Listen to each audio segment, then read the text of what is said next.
존경하는 국민 여러분, 우원식 국회의장님과 선배 동료 의원 여러분, 국민의힘 강남구 병 고동진입니다. 우선 최근에 있어서는 안 될 일이 벌어졌습니다.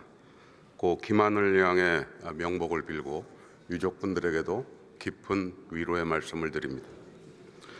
엄중한 탄핵 심판이 이루어지고 있는 상황이지만 국가 경쟁력 제고를 위한 노력은 계속되어야 하기에 대한민국 미래 산업에 대한 깊은 우려를 안고 이 자리에 섰습니다. 국가의 흥망성쇠를 좌우할 만큼 중요한 반도체, AI 등 첨단 기술 산업 발전에 있어 하루하루가 전쟁인 지금 특정 노조의 눈과 거대 야당 대표의 입만 바라볼 수밖에 없어 집권 여당 국회의원의 한 사람으로서 자괴감이 아주 큽니다. 지난 40년간 삼성전자에 근무하면서 회사와 산업의 성장이 곧 대한민국의 발전이었고 점점 좋아지는 국민의 삶을 보기도 했습니다. 산업이 발전해야 대한민국이 글로벌 경쟁에서 살아남고 모든 국민이 더 나은 삶을 영위할 수 있다는 것은 삼척동자도 아는 사실입니다. 그런데 왜 민주당만 모르는 것입니까? 아니면 알면서도 특정 세력이 두려워 모르는 척 하시는 것입니까? 우리나라의 노동시장을 좌지우지하는 기득권 세력, 민노총과 그들의 의지에 따라 움직이는 민주당의 행태로 노동시장은 왜곡되어 있으며 혁신과 성장보다는 깊은 갈등과 대립이 지속되고 있습니다. 전 세계가 전쟁 중입니다. 반도체, AI 등 보이지 않는 포탄들이 우리 머리 위로 떨어지고 있습니다. 모든 국가가 전쟁에 참여한 자국의 기업을 위해 미친 듯이 규제를 해소하고 있지만 우리나라는 미친 듯이 규제를 고집하고 있습니다. 이 자리에 계신 선배 동료 국회의원 여러분들이 특정 노조에 의해 선택된 분들은 아니지 않습니까? 또한 특정 세력의 주장을 대변하기보다 우리 국민 모두가 잘 사는 길을 선택하는 것이 옳은 것 아닙니까?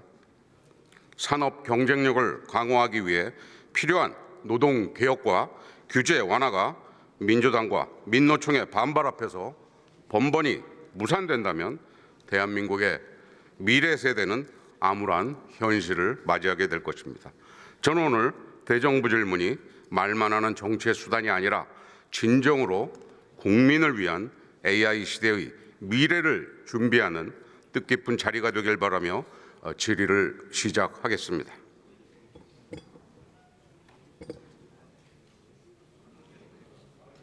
고동진 의원이 단상의 위치를 조정합니다.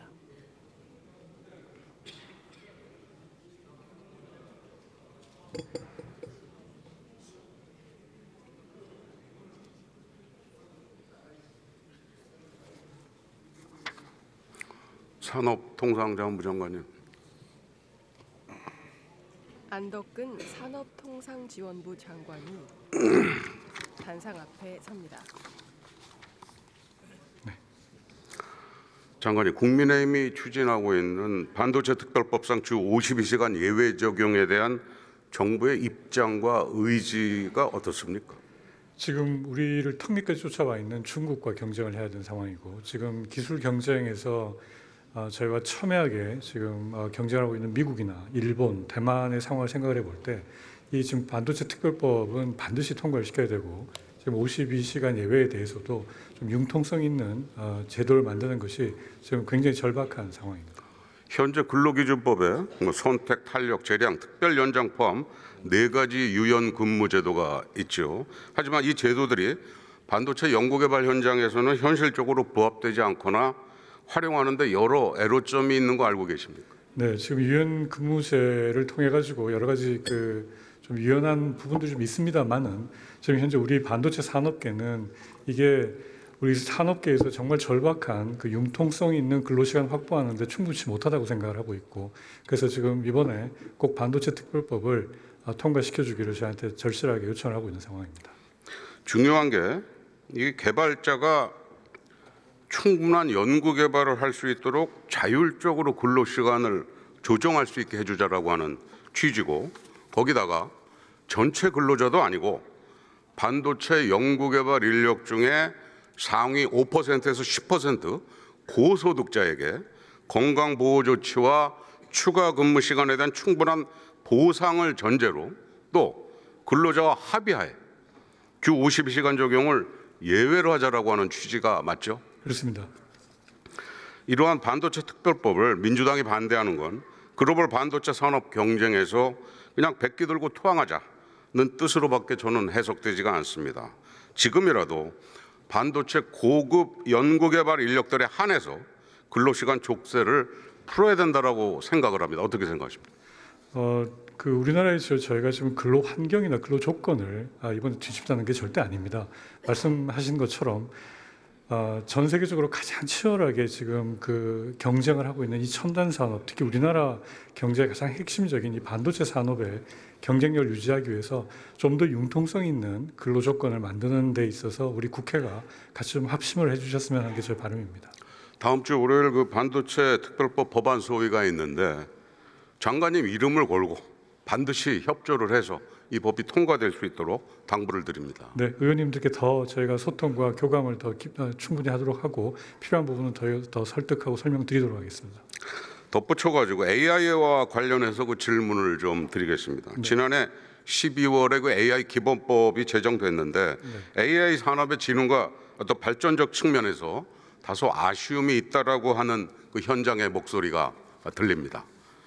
또한 AI 학습 과정에서 다양한 개인정보 이슈가 발생하고 있는 것도 사실이고, 이를 해결하기 위해서 개인정보를 침해하지 않는 범위 내에서 공공 데이터를 적극적으로 활용하는 방안 등 제도 보완이 필요하다고 생각을 하는데 어떻게 생각하십니까? 네, 그런 부분이 분명히 있습니다. 관련해서 AI 산업발전 특별법과 AI 지식재산 특별법을 준비하고 있어요. 향후 적극적으로 협조를 좀 부탁드립니다. 네, 의원님실하고 적극적으로 협력해서 그 관련되어 있는 법안 제대로 만들도록 노력하겠습니다. 장관님 들어가셔도 좋습니다. 과학기술정보통신부 강도현 2차관님.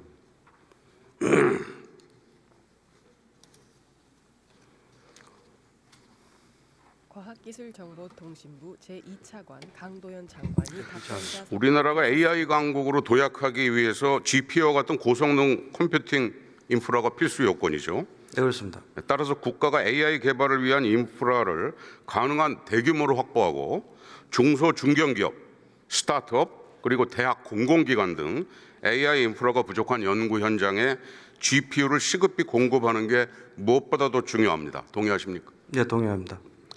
현재 그 광주 데이터 센터에서 확보한 GPU가 대충 몇 장 정도? H100 기준으로는 880장 있습니다. 그리고 A100 기준으로는 또 800장 정도 들어 있습니다. 이 굉장히 부족한 상황입니다. 지난해 그 민주당이 감액 예산을 처리하면서 AI 인프라 예산이 전혀 반영되지 않은 탓 때문 아닙니까? 정부안 예산에는 약 500억 정도 편성이 되어 있고요. 또한 국회에서 증액 논의가 있었던 건 사실입니다. 예. 이게 GPU 수요를 충족하기 위해서 올해 예산 얼마나 잡고 있어요? 현재 전체로 그 이용을 하는 것은 약 한 280억 정도 잡혀 있고, 그 다음에 광주 센터의 2단계 사업도 기획 중에 있고, 또 국가 AI 데이터 센터라고 해서 산업부, 금융위, 저희 기재부 공동으로 전체적으로 국가 AI 센터를 준비하는 사업이 2조 원 규모의 하나는 출자, 하나는 융자 사업으로 약 4조 원 준비하고 있습니다.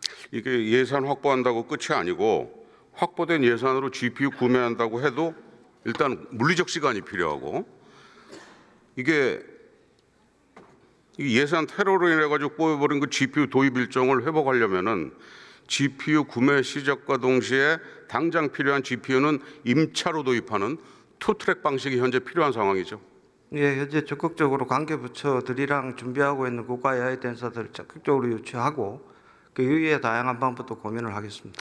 우리 이제 국가 AI 컴퓨팅 센터 그 광주 데이터 센터 보면 관련 예산 삭감으로 인해 가지고 운영상 애로를 많이 겪고 있고, 특히 그 경험이 많은 그 전문 인력이 부족하다라고 하는 그 사용자들의 그 볼멘 소리가 있습니다. 이 소리는 알고 있습니까? 우선 광주 사업 같은 경우에는 사실은 당초 계획이 1단계 사업이 끝난 사업입니다. 삭감보다는 2단계 사업을 진짜 기획 중에 있다는 말씀드리고, 그리고 2단계 사업에 대한 여러 가지 논의 과정에서 그런 부분을 보완해 나가도록 하겠습니다. 그래서 향후에 국가 AI 컴퓨팅 센터 민관 합작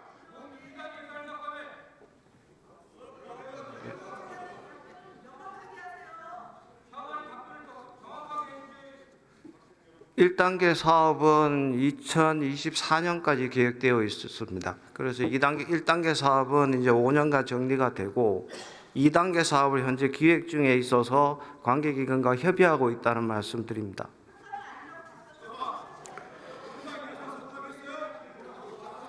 의원석에서 네. 소요가 일어나고 있습니다. AI 정부 예산에 대해서는 그런 부분들이 반영이 되어 있다는 말씀을 드리고, 우리 과방위 차원에서 증액에 여러 가지 논의가 있었다는 말씀을 다시 한번 드립니다. 자, 국가 AI 예산에서 그 컴퓨팅 부분 센터 삭감된 건 민관 아닙니다. 합작 SPC 조성할 때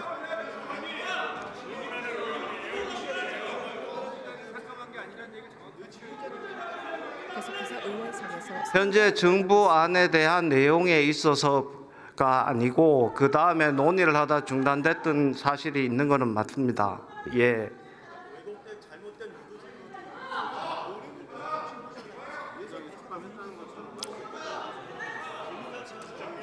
자, 그러니까 팩트를 말씀 올렸습니다. 예. 자, 근본적으로 국가 AI 컴퓨팅 센터를 가장 잘 운영할 수 있는 SPC 만들게 되면 기업을 선정하고 자율적인 운영이 가능하도록 보장해 주는 게 필요하다라고 보는데 차관님 어떻게 생각하십니까? 당초에 그런 점에서 SPC 형태로 정부는 준비를 했었고, 그 다음에 진행 과정에서는 그러한 유연성을 갖고 있어야 된다고 생각합니다. 우수한 기업들이 함께 참여해 주시기를 정부도 희망합니다. 우리가 언제까지 GPU를 엔비디아에 기댈 수는 없어요. 추론 AI 분야를 충분히 커버할 수 있는 NPU를 국산화하는 노력이 반드시 필요한 상황인데, 국내 스타트업이 만든 NPU를 국가 데이터 센터에 활용해서 기술 발전을 꾀함과 동시에 NPU 개발 스타트업, 국내 NPU 활용 기업들을 위한 인센티브 및 세제 혜택 등의 적극적인 지원이 수반되어야 합니다. 이에 대해서 의견을 한번 말씀해 보시죠. HBM뿐만이 아니고 그 NPU에 대해서는 지금 굉장히 유망한 벤처 기업들이 많이 있습니다. 실제로 벤처 기업 간의 M&A도 이루어지고 있고, 최근 보도에 의하면 빅테크 기업이 국내 NPU 기업을 인수 의사도 타진한 바가 있습니다. 일단은 기술 개발에 집중하고 또한 실증 사업 레퍼런스를 확보하는 게 더욱더 중요한 단계에 있다고 생각합니다. 그리고 더욱 그 이후에 여러 가지 나오는 그 인재의 양성 분야도 매우 중요한 파트이고 저희가 예산으로 지원하고 있는 부분이 있겠습니다. 그리고 제도 개선, 아까 산업부 장관이 이야기했던 반도체 분야의 여러 가지 분야 역시도 많은 도움이 될 것으로 판단합니다. 들어가셔도 좋습니다. 대통령 권한대행님 발언대로 모시겠습니다. 최상목 부총리 겸 기획재정부 장관이 답변을 위해 단상 앞에 섭니다. 아까 과기부 차관에게는 GPU 등 AI에 필요한 예산이 시급하다라고 하는 요구한 바 있고, 산자부 장관에게는 AI 학습을 위한 공공 데이터의 적극적인 활용을 요구한 바 있습니다. 이 부분은 권한대행께서도 관심을 가져주시기를 당부를 드립니다. 네, 그렇게 하겠습니다. 지난 10일 언론 보도에 따르면 LG가 개발 비용은 낮지만 성능은 수준급인 모델을 자체 개발해서 미국 조사기관에서 선정하는 주목할 만한 AI의 이름을 올렸다 합니다. 굉장히 다행스러운 일이고, 최근 딥시크 소식에 대해서 내부 보고를 받으신 거로 알고 있는데 어떻게 이해를 하고 계십니까? 네, 일단은 그 저비용 고성능 AI 모델이 가능하다라는 가능성을 보여준 것 같고요. 그래서 지금까지는 그 자본력이나 컴퓨터 인프라 경쟁에서 그 알고리즘하고 소프트웨어 경쟁으로 경제 양상이 변할 수 있다라는 거에서 희망을 줬다고 생각하고 있습니다. 예. 그렇다고 하더라도 우리나라는 이제 GPU 상황이 워낙 부족하기 때문에 우리도 GPU 같은 거 인프라만 충분히 갖춰진다면 대한민국도 딥시크와 같은 모델을 개발할 수 있다라고 하는 자신감을 준 거는 맞습니다. 네, 그렇습니다. 네. 이 미국이 700조 원, EU 300조 원, 불란서 160조, 중국 1983조, 이 전 세계가 이 거대 자본으로 스케일업하면서 AI 시대에 대응하고 있는 상황하고 비교해 보면 우리나라는 자본적인 측면에서는 뭐 분명히 한계가 있습니다. 뿐만 아니라 이게 국내 상황만으로 대응하고 있는 것도 저는 좀 문제라고 생각을 해요. 우리가 앞으로 가져가야 할 AI 정책의 방향은 재정적 한계를 극복하면서도 지정학적 관점을 고려해서 일본, 중동, 아세안 국가와 어떤 그 데이터 동맹 관계를 맺고 민간 기업을 포함하는 아시아판 스타게이트 추진이 필요하다라고 봅니다. 뭐 그래야만 미국, 중국, EU와 경쟁을 할 수 있다라고 보는데 이에 대해서 권한대행님의 의견은 어떠십니까? 네, 뭐 전적으로 동의합니다. 이 부분들은 AI라는 게 뭐 미국도 스타게이트라는 그런 그 움직임이 있듯이 특히 일본과의 우리 협력을 통해 가지고 그런 부분들이 제가 가능성이 많다고 생각하고 있습니다.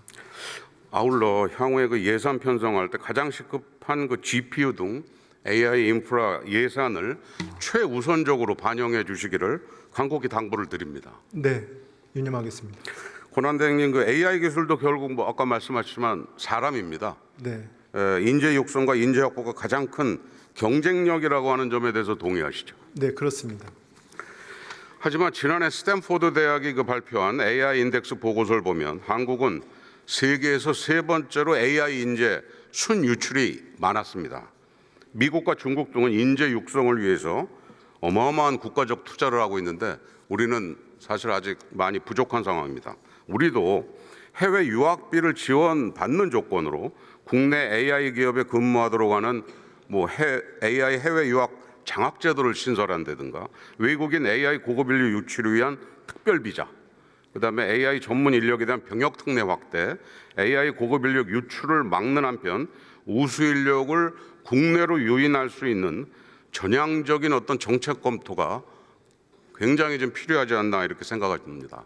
권한대행님 의견을 한번 말씀 주시죠. 네, 지금 정부도 말씀하시는 내용과 관련돼서는 뭐 해외 인재 유치라든지 그다음에 특별 비자 도입이라든지 병역 특례 관련된 내용들을 지금 제가 하고 있는데 의원님께서 보시기에 좀 부족한 부분이 있으시면 의견을 정확히 주시면 저희가 뭐 AI 위원회도 있고 그다음에 무엇보다도 말씀하신 것처럼 저희 R&D와 관련된 부분이거나 또 AI 분야라는 게 우리 예산에 있어서도 굉장히 중요한 중점 지원 분야이기 때문에 좋은 의견 주시면은요 저희가 같이 적극적으로 같이 검토를 하겠습니다. 몇 차례에 걸쳐서 과기정통부 그 실장, 국장급들하고 이제 미팅을 했는데 네. 뭐 예산도 예산이지만 여러 가지 지금 복잡한 일들이 얽혀 있어요. 네네. 근데 아마 보고를 내부적으로 저는 받으셨을 거라고 생각을 하는데 네네. 오랫동안 일했던 분들 이야기를 아마 잘 들어보시면 뭐 솔루션은 나오지 않을까 저는 그렇게 생각을 하고 있습니다. 네, 그렇게 하겠습니다. 잘 좀 부탁드리겠습니다. 네, 그렇게 하겠습니다. 들어가셔도 좋습니다. 감사합니다. 네.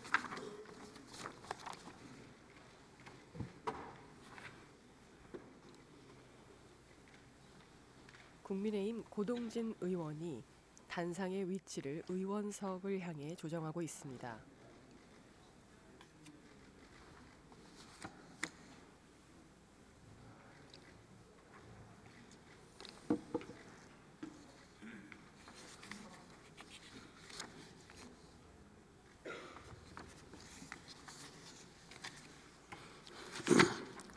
존경하는 국민 여러분, 그리고 선배, 동료 의원 여러분, 오늘 저는 AI 시대의 미래 설계를 통한 대한민국 발전 방안에 대해서 질의를 했고 제 의견을 말씀드렸습니다. 지금이라도 하루빨리 규제는 혁파하고 혁신을 이끄는 정책적 실행만이 국민의 삶을 윤택하고 행복하게 하는 일이며 국가 경쟁력을 끌어올릴 수 있다고 저는 믿고 있습니다. 특히 앞서 언급한 주 52시간제 적용 예외에 대해 민주당 의원님들의 전향적인 자세를 부탁을 드립니다. 정부 또한 무한한 책임을 다해 주시기를 당부를 드립니다.